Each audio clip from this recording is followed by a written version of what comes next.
In the good old US survey, you can get shot for having black skin, kidnapped and murdered for being Muslim. In Great Britain, you can get bathed in acid by a supremacist, shanked and beaten as a victim of prejudice.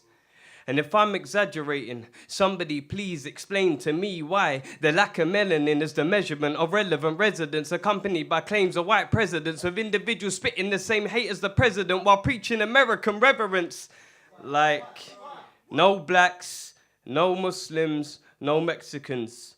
But growing up, I was taught that diversity is a good thing. Yet I hear him screaming, you don't belong here because of your skin, color, or your faith and religion. So what is living when this world is a prison?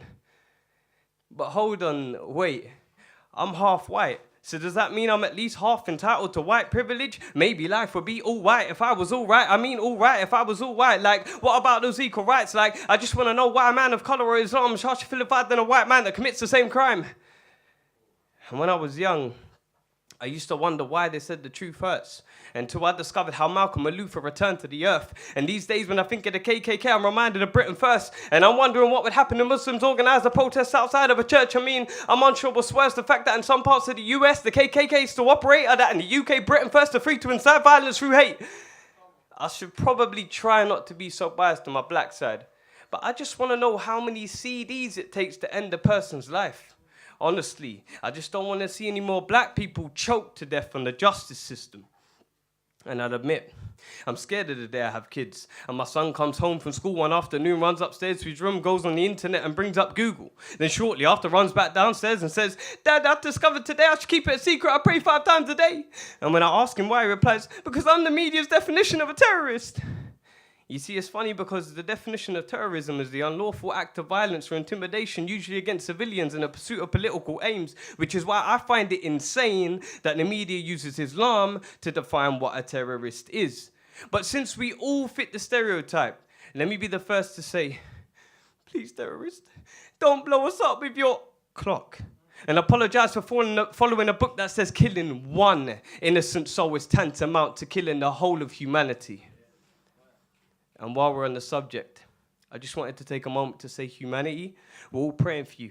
I know you haven't been doing too well since neglect forced empathy to commit mass suicide. Like, how many times can humanity be subjected to genocide and still be expected to survive?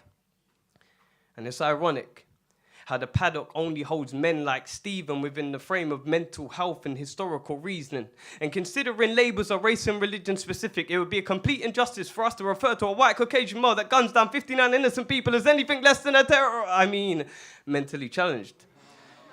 So what does it mean to have freedom of speech when so many of us aren't really free to speak, with your objective being to nod along and abide by whatever it is the media and its propaganda teach, like, Muslims are terrorists and all blacks are violent. Like, I can't breathe, but you better remain silent. Like, apologize for crimes you didn't commit. Like, I'm sorry I'm here as a consequence of war. Like, I'm sorry for taking the jobs that you never worked for. Like, I'm sorry I fled my country in hope of a change. Like, I'm sorry for declaring we all bleed the same. Like, I'm sorry this is my color of skin. And I'm sorry growing this beard is obscene. And I'm sorry for labeling myself a human being.